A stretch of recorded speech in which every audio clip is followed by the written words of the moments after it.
ನಮಸ್ಕಾರ. ಈ ಸಮಾರಂಭದ ಅಧ್ಯಕ್ಷರು ಉತ್ತರ ಕನ್ನಡ ಜಿಲ್ಲಾ ಅಡಿಕೆ ಮತ್ತು ಸಂಬಾರ ಬೆಳೆಗಾರ ಸಂಘದ ಅಧ್ಯಕ್ಷರು ಹಿರಿಯರಾದಂಥ ಶ್ರೀ ಎಂ.ವಿ. ಹೆಗಡೆ ಹುಡುಗೋಳವರೇ, ಈ ಕ್ಷೇತ್ರದ ಜನಪ್ರಿಯ ಸಂಸದರು ಆತ್ಮೀಯರಾದಂಥ ಶ್ರೀ ವಿಶ್ವೇಶ್ವರ ಹೆಗಡೆ ಕಾಗೇರಿಯವರೇ, ಪ್ರತಿಷ್ಠಿತ ಕ್ಯಾಂಪ್ಕೋ ಅಧ್ಯಕ್ಷರಾದಂಥ ಶ್ರೀ ಕಿಶೋರ್ ಕುಮಾರ್ ಕೊಡ್ಗೆಯವರೇ, ಡಾಕ್ಟರ್ ಭಟ್ ಅವರೇ, ಶ್ರೀ ಜಿ ವಿ ಜೋಶಿ ಕಾಗೇರಿಯವರೇ, ಶ್ರೀ ಗಡಿಕೈ ನಾರಾಯಣ ಹೆಗಡೆ ಅವರೇ, ಎಲ್ಲ ಅಡಿಕೆ ಬೆಳೆಗಾರ ಬಂಧುಗಳಿಗೆ ಮೊದಲನೇದಾಗಿ ಈ ಒಂದು ಕಾರ್ಯಾಗಾರದ ಉದ್ಘಾಟನೆ ನಡೆಸೋದಕ್ಕೆ ನನಗೆ ಅವಕಾಶ ಮಾಡಿಕೊಟ್ಟಿರುವಂಥ ಈ ಎಲ್ಲ ಸಂಸ್ಥೆಗಳವರಿಗೆ ನನ್ನ ಆತ್ಮೀಯ ವಂದನೆಗಳನ್ನು ಸಲ್ಲಿಸ್ತೇನೆ.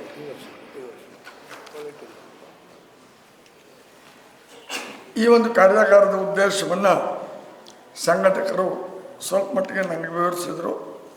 ಶ್ರೀ ಜಿ.ಎಸ್. ಭಟ್ ಉಪ್ಪೋಣಿಯವರು ಇದರ ವಿವರವನ್ನು ಸಾಕಷ್ಟು ತಮ್ಮ ಮುಂದೆ ಇಟ್ಟಿದ್ದಾರೆ. ಅಡಿಕೆ ಕರ್ನಾಟಕದ ಮತ್ತು ಕೇರಳದ ಒಂದು ಪ್ರಮುಖವಾದಂಥ ವಾಣಿಜ್ಯ ಬೆಳೆ ಒಂದು ಕಾಲದಲ್ಲಿ.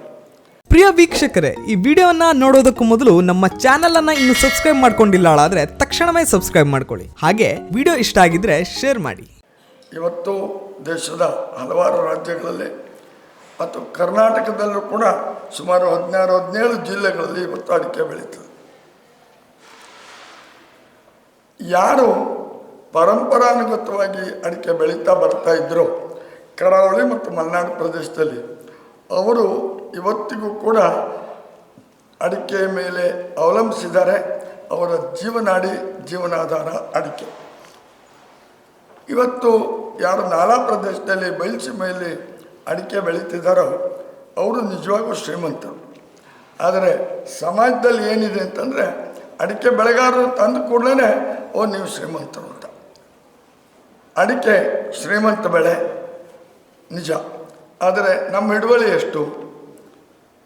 ಪರಂಪರಾನುಗತವಾಗಿ ಯಾರು ಈ ಅಡಿಕೆಯನ್ನು ಬೆಳೀತಾ ಬರ್ತಾ ಇದ್ದಾರೋ, ನಮ್ಮ ಭಾಗದಲ್ಲಂತೂ ಬಹುಶಃ ಈ ಭಾಗದಲ್ಲೂ ಅದಕ್ಕಿಂತ ಬಹಳ ವ್ಯತ್ಯಾಸ ಏನಿಲ್ಲ ಕಾಣುತ್ತೆ.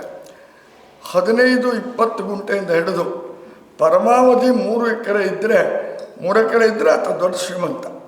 3 ಎಕರೆಗಿಂತ ಮೇಲ್ನೂರು ಇತ್ತೀಚಿನ ದಿನಗಳಲ್ಲಿ ಅಡಿಕೆ ಬೆಲೆ ಮತ್ತು ಇತರ ಕಾರಣಗಳಿಂದ ಅಡಿಕೆ ಸಾಧ್ಯ ಇದ್ದವರು ವಿಸ್ತರಣೆ ಮಾಡ್ತಿದ್ದಾರೆ. ಆದರೆ ವಿಸ್ತರಣೆ ಮಾಡೋದಕ್ಕೂ ಕೂಡ ನಮಗೆ ಜಾಗ ಇಲ್ಲ.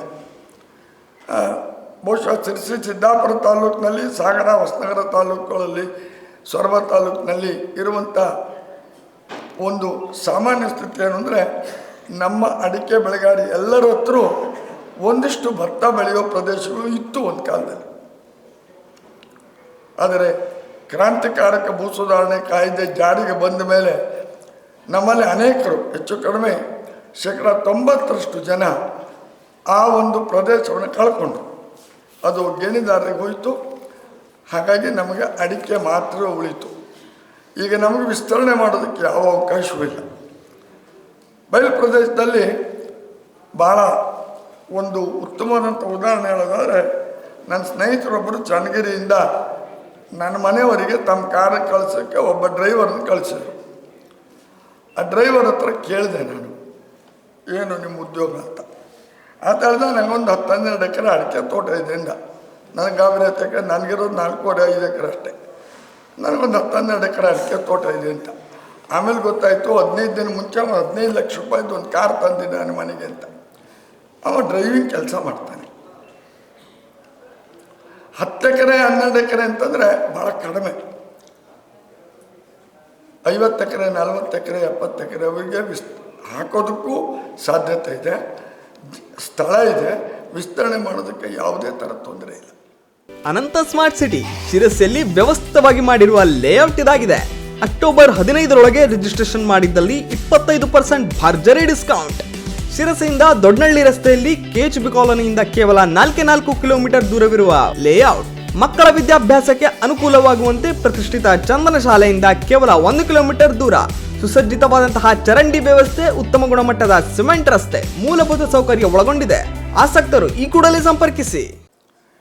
ಹಾಗಾಗಿ ಇವತ್ತು ಪರಂಪರಾನುಗತವಾಗಿ ಯಾರು ಅಡಿಕೆ ಬೆಳೆದು ಇದರ ಮೇಲೆ ತಮ್ಮ ಜೀವನವನ್ನು ನಡೆಸ್ತಿದ್ದಾರೋ ಅಂಥವರಿಗೆ ಶಿವನ ಉಪ್ಪೋಣಿಯವರು ಹೇಳಿದಂತೆ ಹಲವಾರು ರೀತಿಯ ಕಂಟಕಗಳು ಒದಗಿದೆ. ಅದರಲ್ಲಿ ಮೊದಲನೇದು ಎಲ್ರಿಗೂ ಗೊತ್ತಿದೆ, ಅಡಿಕೆ ಕ್ಯಾನ್ಸರ್ ಕಾರಕ ಅಂತ. ಒಂದು 25-30 ವರ್ಷದಿಂದ ಇದರ ಬಗ್ಗೆ ಚರ್ಚೆ ನಡೀತಾ ಇದೆ. ಹಲವಾರು ಮೊಕದ್ದಮೆಗಳಿದೆ. ಸುಪ್ರೀಂ ಕೋರ್ಟಿನ ಕದವನ್ನು ತಟ್ಟಿದ್ದಾರೆ. ಆದರೆ ಇದಕ್ಕೆ ಒಂದು ಅಂತಿಮ ನಿರ್ಣಯ, ಅಂತಿಮ ತೀರ್ಮಾನ ಆಗಿಲ್ಲ. ಅಡಿಕೆ ಕ್ಯಾನ್ಸರ್ ಕಾರಕ ಅನ್ನೋದಕ್ಕೆ ಕೆಲವು ವರದಿಗಳು ಕೂಡ ಇದೆ. ಇತ್ತೀಚೆಗೆ ಬಹುಶಃ ತಮ್ಮೆಲ್ಲರಿಗೂ ಒಂದು ಆತಂಕಕಾರಕ ಸಂಗತಿ ಗೊತ್ತಿದೆ. ವರ್ಲ್ಡ್ ಹೆಲ್ತ್, ವಿಶ್ವ ಆರೋಗ್ಯ ಸಂಸ್ಥೆ, ವರ್ಲ್ಡ್ ಹೆಲ್ತ್ ಆರ್ಗನೈಸೇಷನ್ ಮತ್ತೊಂದು ವರದಿಯನ್ನು ಪ್ರಕಟಿಸಿದೆ. ಅದು ಅಡಿಕೆ ಕ್ಯಾನ್ಸರ್ ಕಾರಕ ಅಂಥೇಳಿ. ಆದ್ದರಿಂದ ಅಡಿಕೆ ಬೆಳೆಗಾರರಿಗೆ ಆತಂಕ ಉಂಟಾಗಿದೆ ಅಂತ ಪತ್ರಿಕೆಗಳಲ್ಲಿ ಬಂತು. ತಾವೆಲ್ಲರೂ ಓದಿದ್ರಿ. ನಾನು ಯಾರೋ ಕೇಳಿದ್ರು ಏನು ಇದಕ್ಕೆ ಅಭಿಪ್ರಾಯ ಅಂತ. ಇದು ಹೊಸ ವರದಿ ಅಲ್ಲ, ಇದು ಭಾಳ ಹಿಂದೆ ಬಂದಂಥ ವರದಿ. ಈ ವರದಿಯನ್ನು ಅಥವಾ ಈ ಸಂಗತಿಯನ್ನು, ಈ ರೀತಿಯ ಸುದ್ದಿಗಳನ್ನು ಹರಡೋದು ಕೆಲವರ ಪ್ರಮುಖವಾದಂಥ ಕಾರಣ, ಉದ್ದೇಶ. ಹಲವಾರು ಕಾರಣಗಳಿದೆ. ಅಡಿಕೆ ಇವತ್ತು ಸಾವಿರಾರು ಕೋಟಿ ರೂಪಾಯಿ ವ್ಯವಹಾರ ನಡೆಸುವಂಥ ಒಂದು ವಸ್ತು. ಹಾಗಾಗಿ ಮಾರುಕಟ್ಟೆಯಲ್ಲಿ ಏರಿಳಿತ ಆದಾಗ ಇಂಥ ಸುದ್ದಿಗಳು ಸ್ವಲ್ಪ ಮಟ್ಟಿಗೆ ನಮಗೆ ಒಂಚೂರು ಸುಧಾರಿಸ್ಕೊಳ್ಬೋದು ಅಂತ ಅನ್ನೋಂಥ ಬೆಲೆ ಬಂದ ಕೂಡಲೇ ಯಾರೋ ಈ ಸುದ್ದಿ ಹರಡ್ತಾರೆ. ಈ ಸುದ್ದಿ ಹರಡಿಸೋದ್ರಿಂದ ನಮಗೇನಾಗ್ತಂತಾರೆ, ಅಯ್ಯೋ ನಮ್ಮ ಅಡಿಕೆಗೆ ಬೆಲೆ ಬಿದ್ದೋಗ್ಬೋದು, ನಾವೇನಾದ್ರು ಅಡಿಕೆ ಮೇಲೆ ಅವಲಂಬಿಸಿದ್ದೇವೆ, ನಮ್ಮ ಗತಿ ಏನಾಗ್ಬೋದು, ನಮ್ಮ ಜೀವನ ಏನಾಗ್ಬೋದು, ಈ ಆತಂಕ ಸ್ವಾಭಾವಿಕ. ಇದಕ್ಕೆ ಕಾರಣ ಏನು ಅಂತಂದರೆ ಉಪ್ಪೋಣಿಯವರು ಹೇಳಿದಂತೆ ಉತ್ಪಾದನೆಯಿಂದ ಬಳಕೆವರೆಗೆ ಈ ಕಾರ್ಯಾಗಾರದ ಉದ್ದೇಶ ಕೂಡ ಉತ್ಪಾದನೆಯಿಂದ ಬಳಕೆಯವರೆಗೆ ಗುಣಮಟ್ಟದ ಅಡಿಕೆ. ನಾವು ಅಡಿಕೆಯನ್ನು ಉತ್ಪಾದನೆ ಮಾಡ್ತೇವೆ, ಬಳಕೆದಾರರು ಯಾರು ಅಂತ ನಮ್ಗೆ ಗೊತ್ತಿಲ್ಲ. ಮತ್ತು ಬಳಕೆದಾರರಿಗೆ ನೇರವಾಗಿ ಸರಬರಾಜು ಮಾಡೋ ಕೆಲಸವೂ ನಮ್ಮದಲ್ಲ, ಮಾಡೋದೂ ಇಲ್ಲ. ಉತ್ಪಾದನೆ ಮತ್ತು ಬಳಕೆದಾರರ ಮಧ್ಯೆ ಅನೇಕರು ಇದರಲ್ಲಿ ಪಾಲ್ಗೊಳ್ತಾರೆ. ಆ ಜನ ಈ ಅಡಿಕೆಗೆ ಏನು ಮಾಡ್ತಾರೆ ಯಾರಿಗೂ ಗೊತ್ತಿಲ್ಲ. ಅನೇಕ ಕಡೆಗಳಲ್ಲಿ ಈಗ ಅದು ಬಯಲುಸೀಮೆಯಲ್ಲಿ ಈಗ ಅಡಿಕೆ ಚೇಣಿ ಕೊಡೋದು ಅಂತ ಒಂದು ಪದ್ಧತಿ ಇದೆ. ಅಂದರೆ ಹಸಿ ಅಡಿಕೆಯನ್ನು ಮರದ ಮೇಲಿದ್ದಂತೆ ಅವ್ರು ಗುತ್ತಿಗೆ ಕೊಡೋದು, ಇಲ್ಲ ಕೊಯ್ಸಿ ಮಾಡೋದು. ಸುಗ್ಗಿ ಮಾಡೋದು ಅಂತ ನಮ್ಮಲ್ಲಿ ಏನು ಹೇಳ್ತೇವೆ ಅದು ಕೂಡ ಗೊತ್ತಿಲ್ಲ. ಸುಲಿಸೋದಾಗಲಿ ಬೇಯಿಸೋದಾಗಲಿ ಕೂಡ ಗೊತ್ತಿಲ್ಲ. ಅಂಥವ್ರು ಆ ಅಡಿಕೆನ ತೆಗೆದುಕೊಂಡು ಹೋಗಿ ಏನು ಮಾಡ್ಬೋದು ನಮ್ಗೆ ಗೊತ್ತಿಲ್ಲ. ಒಳ್ಳೆ ಬೆಲೆ ಕೊಡ್ತಾರೆ, ಲಕ್ಷಾಂತರ ರೂಪಾಯಿ ಹಣ ಕೊಡ್ತಾರೆ, ತೊಗೊಂಡು ಹೋಗ್ತಾರೆ. ಇದರ ಮೇಲೆ ನಮ್ಮ ನಿಯಂತ್ರಣ ಕೂಡ ಇಲ್ಲ. ಈಗ ನಾವು ಅಡಿಕೆ ಬೆಳಿತೇವೆ, ಉತ್ಪಾದನೆ ಮಾಡ್ತೇವೆ, ನಮ್ಮ ಭಾಗದಲ್ಲಿ ನಾವೇ ಸಂಸ್ಕರಣೆ ಮಾಡ್ತೇವೆ, ಅದನ್ನು ಮಾರುಕಟ್ಟೆಗೆ ತೆಗೆದುಕೊಂಡು ಹೋಗಿ ಕೊಡುವಂಥ ಸ್ಥಿತಿಗೆ ತಂದಿಡ್ತೇವೆ. ಆಯಿತು, ನಾವಿಲ್ಲಿ TSSಗೋ TMSಗೋ ಅಥವಾ ಖಾಸಗಿ ವರ್ತಕರಿಗೋ ಅದನ್ನ ತಂದಿಲ್ಲಿ ಹಾಕ್ತೇವೆ. ಅಡಿಕೆಗೆ ಯಾರೋ ಟೆಂಡರ್ ಬರೀತಾರೆ, ತೊಗೊಂಡು ಹೋಗ್ತಾರೆ. ಮುಂದೇನು ನಮ್ಗೆ ಯಾರಿಗೆ ಗೊತ್ತಿದೆ? ಇದನ್ನು ಮಧ್ಯವರ್ತಿಗಳು ಇನ್ಯಾರಿಗೋ ಕೊಡ್ತಾರೆ. 2-3 ಕೈ ಬದಲಾಯಿಸಿ ಅದು ಕಾರ್ಖಾನೆಗೆ ಹೋಗ್ತದೆ.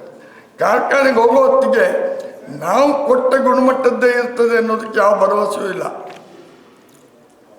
ಇದರಿಂದಾಗಿ ಅಡಿಕೆ ಬಗ್ಗೆ ಕೆಟ್ಟ ಹೆಸರು, ಅಡಿಕೆ ಬೆಳೆಗಾರರ ಬಗ್ಗೆ, ಅಡಿಕೆ ಬೆಳೆ ಬಗ್ಗೆ, ಅಡಿಕೆ ಅನ್ನುವಂಥ ವಸ್ತುವಿನ ಬಗ್ಗೆ ಏನು ಕೆಟ್ಟ ಹೆಸರು ಬಂದಿದೆ ಈ ಮಧ್ಯದವರಿಂದ. ಗುಣಮಟ್ಟದ ಅಡಿಕೆ ನೇರವಾಗಿ ಯಾರು ಉಪಯೋಗ ಮಾಡ್ತಾರೋ ಅವರಿಗೆ ದೊರೆತಿದ್ರೆ ಬಹುಶಃ ಕ್ಯಾನ್ಸರ್ ಕಾರಕ ಅಂತನ್ನುವಂಥ ಸಂಗತಿ ಯಾರು ಗಾಬರಿ ಆಗುವಂಥ ಪರಿಸ್ಥಿತಿ ಇರ್ತಿರ್ಲಿಲ್ಲ. ಅದು ಇವತ್ತೇನಾಗಿದೆ? ಹಾಗಾಗಿಲ್ಲ. ಅಡಿಕೆ ವ್ಯವಹಾರದಲ್ಲೂ ಕೂಡ ಸಾಕಷ್ಟು ವರ್ಷದಿಂದ 30-40 ವರ್ಷದಿಂದ ಆ ಅಡಿಕೆ ವ್ಯಾಪಾರಿ ಸಂಸ್ಥೆಗಳ ಜೊತೆಗೆ ನೇರವಾದ ಸಂಪರ್ಕ ಇರೋದು ನನ್ನ ಅನುಭವ ಇರ್ತಾನೆ. ತಮ್ಗೆ ಗೊತ್ತಿದೆಯೋ ಇಲ್ವೋ, ಇವತ್ತಿಗೂ ಕೂಡ ಅಡಿಕೆ ಗುಟ್ಕಾ ಅಂತ ಹೇಳೋಣ ಅಂತ, ಪಾನ್ ಮಸಾಲ ಗುಟ್ಕಾ, ಇದರ ತಯಾರಕರು ನಮ್ಮಿಂದ ಸಹಕಾರಿ ಸಂಸ್ಥೆಗಳಿಂದ ಅವರು ಖರೀದಿ ಮಾಡೋದಲ್ಲ ನೇರವಾಗಿ, ಅದಕ್ಕೆ ಮಧ್ಯೆ ಒಬ್ಬ ಏಜೆಂಟ್ ಬೇಕು. ಕ್ಯಾಂಪ್ಕೋ ಸಂಸ್ಥೆ ಸಾವಿರಾರು ಕೋಟಿ ರೂಪಾಯಿ ವ್ಯವಹಾರ ಮಾಡ್ತಾ ಇದೆ. ಅವರು ಕೂಡ ಏಜೆಂಟ್ರ ಮುಖಾಂತರ ಮಾಡಬೇಕು ಹೊರತು ಗುಟ್ಕಾ ಕಂಪನಿಯವರು ಈ ಅಡಿಕೆಯನ್ನು ತಗೊಳ್ಳೋದಿಲ್ಲ, ನೇರವಾಗಿ ಖರೀದಿ ಮಾಡೋದಿಲ್ಲ. ಈ ರೀತಿ ಮಧ್ಯವರ್ತಿಗಳ ಮೂಲಕ ಇದು ಸರಬರಾಜು ಆಗೋದ್ರಿಂದ ಕಲಬೆರಕೆ ಯಾವ ಹಂತದಲ್ಲೂ ಕೂಡ ಆಗ್ಬೋದು. ನಮಗೆ ಇದರ ಅನುಭವ ಕೂಡ ಆಗಿದೆ. ಅಡಿಕೆ ಕ್ಯಾನ್ಸರ್ ಕಾರಕ ಅಂತ ಏನು ವರದಿಗಳು ಕೊಡ್ತಾರೆ, ಆ ಅಡಿಕೆ ಅದು ನಮ್ಮ ತೋಟದಲ್ಲಿ ಬೆಳೆದಂಥ ನಮ್ಮ ಮನೆಯಲ್ಲಿ ಸಂಸ್ಕರಿಸಿದಂಥ ಅಡಿಕೆ ಅಲ್ಲ. ಇದರ ಅನುಭವ ಕೂಡ ನಮಗಾಗಿದೆ. ಬಣ್ಣ ಹಾಕ್ತಾರೆ, ಬೇರೆ ಬೇರೆ ಕಳಪೆ ಗುಣಮಟ್ಟದ ಅಡಿಕೆಯನ್ನು ಇಲ್ಲಿ ಮಿಕ್ಸ್ ಮಾಡ್ತಾರೆ. ಈಗ ಈ ದೇಶದಲ್ಲೇ ಅಸ್ಸಾಂನಲ್ಲಿ ಅಡಿಕೆ ಬೆಳೀತದೆ, ಅದೊಂದು ಕಾಡು ಬೆಳೆ. ಅದಕ್ಕೊಂದು 20 ರೂಪಾಯಿ 25 ರೂಪಾಯಿ ಕೆ ಜಿಗಿದ್ರೆ ಭಾಳ ಜಾಸ್ತಿ. 2,000 3,000 ರೂಪಾಯಿ 5,000 ರೂಪಾಯಿ ಕ್ವಿಂಟಲ್ಗಿಂತ ಜಾಸ್ತಿ ಇಲ್ಲ ಅದು. ಅದನ್ನು ಇದ್ರ ಜೊತೆಗೆ ಕಲಬೆರಕೆ ಮಾಡ್ತಾರೆ. ಪರದೇಶಗಳಿಂದ ಅಡಿಕೆ ಬರ್ತದೆ, ಆ ಪರದೇಶಗಳಿಂದ ಬರುವಂಥ ಅಡಿಕೆಯನ್ನು ಕೂಡ ಕಲಬೆರಕೆ ಮಾಡ್ತಾರೆ. ಅಂತಿಮವಾಗಿ ಅದು ಪರೀಕ್ಷೆಗೆ ಒಳಪಡಿಸಿದಾಗ ಅದರಲ್ಲಿ ಹಾನಿಕಾರಕ ಸಂಗತಿಗಳು ಕಂಡುಬರೋ ಸಾಧ್ಯತೆ ಇದೆ. ಈಗೇನು ಮಾಡಬೇಕು? ನಾವೇ ಗುಟ್ಕಾ ಫ್ಯಾಕ್ಟ್ರಿ ಸ್ಥಾಪನೆ ಮಾಡೋದಕ್ಕಾಗೋದಿಲ್ಲ ನಿಜ. ಅದನ್ನು ನಾವು ಸಂಘಟಿತರಾಗಿ ನಮ್ಮ ಗುಣಮಟ್ಟದ ಅಡಿಕೆ ನಾವೇನು ತಯಾರು ಮಾಡಿದ್ದೇವೆ ಅದೇ ಮಟ್ಟದ ಅಡಿಕೆ ಬಳಕೆದಾರರಿಗೆ ಹೋಗುವಂಥ ಸ್ಥಿತಿಯನ್ನು ನಾವು ತರಬೇಕು. ಇದು ಕಷ್ಟದ ಕೆಲಸ. ಸರ್ಕಾರ, ಸಹಕಾರಿ ಸಂಸ್ಥೆಗಳು ಇವರೆಲ್ಲರೂ ಈ ಪ್ರಯತ್ನ ಮಾಡಿದರೆ ಸರ್ಕಾರ ಕೂಡ ನಮಗೆ ಸಹಕರಿಸಿದರೆ ಸ್ವಲ್ಪ ಮಟ್ಟಿಗೆ ಇದರ ಪರಿಹಾರ ಕಂಡುಕೊಳ್ಳೋದಕ್ಕೆ ಸಾಧ್ಯ. ಹಾಗಂತ ಅಡಿಕೆಗೆ ಒಂದು ಪ್ರಬಲವಾದಂಥ ಲಾಭಿ ಇಲ್ಲ. ಎಲ್ಲ ಬೆಳೆಗಾರರಿಗೆ, ತಂಬಾಕು ಬೆಳೆಗಾರರಿಗೆ, ಸಕ್ಕರೆ ಬೆಳೆಗಾರರಿಗೆ, ಅವರಿಗೆಲ್ಲರಿಗೂ ಉತ್ಪಾದನೆ ಮಾಡುವಂಥವರಿಗೆ ಅವರದ್ದೇ ಆದಂಥ ಒಂದು ಲಾಭಿ ಇದೆ. ಬಹುಶಃ ನಮಗೆ ಗೊತ್ತಿರಬೇಕು, ಮಹಾರಾಷ್ಟ್ರದಲ್ಲಿ ಸರ್ಕಾರವನ್ನೇ ನಿಯಂತ್ರಣ ಮಾಡುವಂಥದ್ದು ಸಕ್ಕರೆ ಕಾರ್ಖಾನೆಗಳು. ಹಾಗಾಗಿ ಇವತ್ತು ತಂಬಾಕಿನ ಮೇಲೆ ಯಾವುದೇ ನಿಷೇಧ ಇಲ್ಲ, ಅಡಿಕೆ ಮೇಲೆ ನಿಷೇಧ ಬರುತ್ತೆ ಅಂತ ಅನ್ನೋ ಗತಿ ನಮ್ಮ ತಲೆ ಮೇಲೆ ಯಾವಾಗಲೂ ತುಂಬುತ್ತಾ ಇದೆ. ಉದ್ದೇಶ ಇಷ್ಟೇ, ನಮ್ಮ ಲಾಭಿ ಇಲ್ಲ. ನಾವು ಇದನ್ನೆಲ್ಲವೂ ಕೇಳ್ತೇವೆ. ನಮ್ಮ ಕೆಲಸ ಏನು? ಯಾರೋ ಮಾಡ್ತಾರೆ, ಈ ಸೊಸೈಟಿಯವ್ರು ಮಾಡ್ತಾರೆ, ಇಲ್ಲದೇ ಇದ್ದರೆ ಅಡಿಕೆ ಬೆಳೆಗಾರ ಸಂಘದವ್ರು ಮಾಡ್ತಾರೆ, ಇಲ್ಲದೇ ಇದ್ದರೆ ನಮ್ಮ ಸಂಸದರು ಅಥವಾ ಶಾಸಕರು ಮಾಡ್ತಾರೆ. ನಾವು ಮನೇಲಿ ಕೂತ್ಕೊಳ್ತೇವೆ. ಇದರಿಂದಾಗಿ ಅನೇಕ ಸಾರಿ ನಮಗೆ ಬರುವಂಥ ತೊಡಕುಗಳು ನಿವಾರಣೆ ಆಗೋದಿಲ್ಲ. ಅಷ್ಟೇ ಅಲ್ಲ, ತೊಡಕುಗಳ ಅರಿವು ಕೂಡ ಆಗೋದಿಲ್ಲ. ಒಂದು ಉದಾಹರಣೆ ಮಾತ್ರ ಹೇಳ್ತಾನೆ.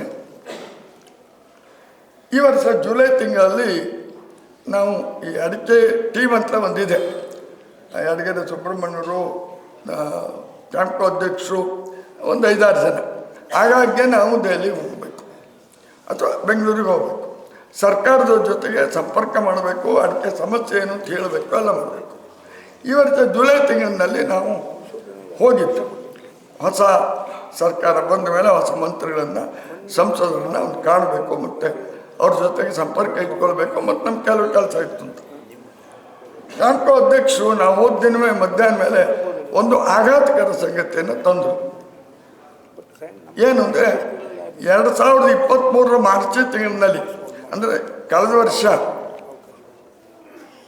ಮಾರ್ಚ್ ತಿಂಗಳಲ್ಲಿ ಒಂದು ಸರ್ಕಾರಿ ಪ್ರಕಟಣೆ ಹಣಕಾಸು ಇಲಾಖೆಯಿಂದ ಬಂತು. ಬಂದಿರೋ ಉದ್ದೇಶ ಬೇರೆ, ಆದರೆ ಬಂತು. ಅದರಲ್ಲಿ ಈ ಕೃಷಿ ಬೆಳೆಗಳು ಮತ್ತು ಅನೇಕ ಉತ್ಪಾದನಾ ಕಾರ್ಖಾನೆಗಳಿಂದ ಉತ್ಪಾದನೆ ವಸ್ತುಗಳನ್ನು ಬೇರೆ ಬೇರೆ ವರ್ಗದಲ್ಲಿ ಸೇರಿಸಿದ್ದಾರೆ.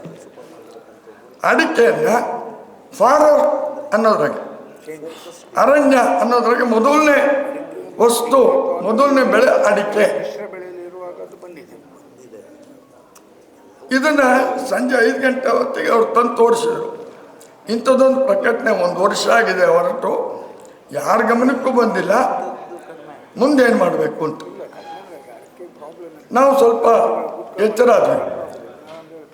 ಡೆಲ್ಲಿಯಲ್ಲೇ ಇದ್ದಿದ್ದಕ್ಕಾಗಿ ಅದಕ್ಕೆ ಸಂಬಂಧಪಟ್ಟಂಥವ್ರನ್ನ ಸಂಪರ್ಕ ಮಾಡಿ ಆ ಒಂದು ಪ್ರಕಟಣೆ ಸುದೈವಶಾತ್ ನಮ್ಮ ರಾಜ್ಯದ ಯಾವುದೇ ಅರಣ್ಯ ಇಲಾಖೆ ಅಧಿಕಾರಿಗಳ ಗಮನಕ್ಕೆ ಬಂದಿರಲಿಲ್ಲ ಅಂತ ಕಾಣ್ತದೆ. ಇಲ್ಲದೇ ಇದ್ದಿದ್ರೆ ಮನೆ ಬಾಗಿಲಿನಲ್ಲಿ ಒಂದು ಚಪ್ಪರ ಹಾಕೋದಕ್ಕೆ ಅಡಿಕೆ ಮರ ಕಡಿಯೋದಕ್ಕೆ ಕೂಡ ಪರ್ಮಿಷನ್ ಬೇಕಾಗಿತ್ತು. ಅಷ್ಟೇ ಅಲ್ಲ, ಅಡಿಕೆ ಮರದಿಂದ ಗೊನೆಯನ್ನು ಕೆಳಗಿಳಿಸೋದಕ್ಕೆ ಕೂಡ ಅರಣ್ಯ ಇಲಾಖೆಯ ಅನುಮತಿ ಬೇಕು. ನಾವೆಲ್ಲ ಸಂಸ್ಕರಿಸಿದ ಮೇಲೆ ಸಂಸ್ಕರಿಸೋದಕ್ಕೆ ಪರ್ಮಿಷನ್ ಕೊಡೋದಿಲ್ಲ, ಅನುಮತಿ ಕೊಟ್ಟರು ಅಂತಾದರೂ ಅದನ್ನು ಪೇಟೆಗೆ ತಂದು ಸೊಸೈಟಿಗೂ ಖಾಸಗಿ ಮಂಡಿಗೂ ಹಾಕೋದಕ್ಕೆ ನಮಗೆ ಅನುಮತಿ ಬೇಕು. ಅನುಮತಿ ಇಲ್ಲದೆ ನಾವು ತರೋ ಆಗಿದೆ. ಈ ಸ್ಥಿತಿ ಇತ್ತು. ಒಂದು ಅಡಿಕೆ ಮರ ಕಡಿಬೇಕು ಅಂತಂದ್ರೂ ಕೂಡ ನಾವು ಅದಕ್ಕೆ ಲೈಸೆನ್ಸ್ ತಗೊಳ್ಬೇಕಾಗಿತ್ತು. ನಾವು ಪ್ರಯತ್ನ ಮಾಡಿದ್ವಿ. ನಮಗೆ ಗೊತ್ತಿರೋಂಥ ಬ್ರಹ್ಮಾಸ್ತ್ರವನ್ನೇ ಉಪಯೋಗಿಸಿ ಮರುದಿವಸ ಸಾಯಂಕಾಲ 5 ಗಂಟೆ ಒಳಗಾಗಿ ಆ ಪ್ರಕಟಣೆ ತಿದ್ದುಪಡಿಯಾಗಿ ಅಡಿಕೆಯನ್ನು ಇತರೆ ವರ್ಗದಲ್ಲಿ ಸೇರಿಸಿದರು. ಬಹುಶಃ ಇಂಥ ಕೆಲಸಗಳನ್ನು ಮಾಡಿದರೆ ಅಡಿಕೆ ಮೇಲಿರುವಂಥ ಏನು ಆಪಾದನೆಗಳಿರ್ಬೋದು, ಆತಂಕ ಇರ್ಬೋದು, ಇದನ್ನು ಪರಿಹಾರ ಮಾಡೋದಕ್ಕೆ ಸಾಧ್ಯ. ಯಾರು ಮಾಡಬೇಕಿದ್ನ? ಯಾರೋ 4 ಜನ ಮುಂದಿದ್ದಾರೆ, ಅವ್ರು ಮಾಡಲಿ ಅಲ್ಲ, ನಾವು ಸಂಘಟಿತರಾಗಬೇಕು. ಆ ಉದ್ದೇಶದಿಂದ ಇಂಥ ಒಂದು ಕಾರ್ಯಾಗಾರವನ್ನು ಸಮ್ಮೇಳನವನ್ನು ಏರ್ಪಾಡು ಮಾಡ್ತಾರೆ.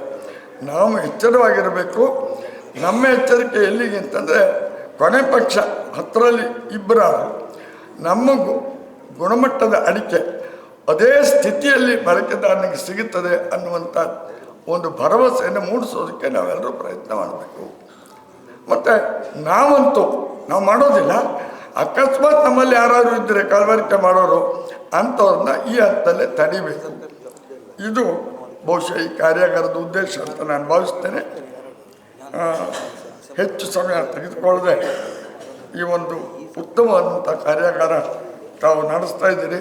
ಇದು ಯಶಸ್ವಿಯಾಗಲಿ ಅಂತ ಹಾರೈಸಿ ನನ್ನ ಮಾತನ್ನು ಮುಗಿಸ್ತೇನೆ. ಅದಕ್ಕೆ ಮುನ್ನ ಒಂದು ಪ್ರಕಟಣೆ ಸಂದರ್ಭದಲ್ಲಿ ಹೇಳೋದಕ್ಕೆ ಬಯಸ್ತೇನೆ. ಡಿಸೆಂಬರ್ 6ನೇ ತಾರೀಕು ಸಾಗರದಲ್ಲಿ ಸಾಗರ ಪ್ರಾಂತ್ಯ ಅಡಿಕೆ ಬೆಳೆಗಾರರ ಸಂಘದ ಆಶ್ರಯದಲ್ಲಿ 1 ದಿನದ ಅಡಿಕೆ ಬೆಳೆಗಾರರ ಸಮಾವೇಶ ನಡೀತದೆ. ಅದು ಸಾಗರ ಪ್ರಾಂತ ಅಡಿಕೆ ಬೆಳೆಗಾರರ ಸಂಘ 3 ತಾಲೂಕುಗಳ ವ್ಯಾಪ್ತಿ ಇದ್ದರೂ ಕೂಡ ಯಾವುದೇ ಅಡಿಕೆ ಬೆಳೆಗಾರರು ಅದರಲ್ಲಿ ಭಾಗವಹಿಸ್ಬೋದು. ಕೇಂದ್ರ ಕೃಷಿ ಸಚಿವರೇ ಅದರ ಉದ್ಘಾಟನೆ ನಡೆಸ್ತಾರೆ. ತಾವೆಲ್ಲರೂ ಹೆಚ್ಚಿನ ಸಂಖ್ಯೆಯಲ್ಲಿ ಆ ಒಂದು ಸಮ್ಮೇಳನಕ್ಕೆ ಬರಬೇಕು, ಅದನ್ನು ಕೂಡ ಯಶಸ್ಸು ಮಾಡಬೇಕು ಅಂತೇಳಿ ಕೇಳಿಕೊಂಡು ಮತ್ತೊಮ್ಮೆ ಈ ಒಂದು ಅವಕಾಶ ಕೊಟ್ಟೋದಕ್ಕಾಗಿ ನಾನು ಸಮರ್ಥ ಸಂಗತಿಗೆ ವಂದಿಸಿ ನನ್ನ ಮಾತು ಮುಗಿಸ್ತೇನೆ. ವೀಕ್ಷಕ ಮಹಾಪ್ರಭುಗಳೇ, ನಮ್ಮ ಚಾನಲ್ ಅನ್ನು ಸಬ್ಸ್ಕ್ರೈಬ್ ಮಾಡಿ, ಶೇರ್ ಮಾಡಿ, ಪ್ರೋತ್ಸಾಹಿಸಿ.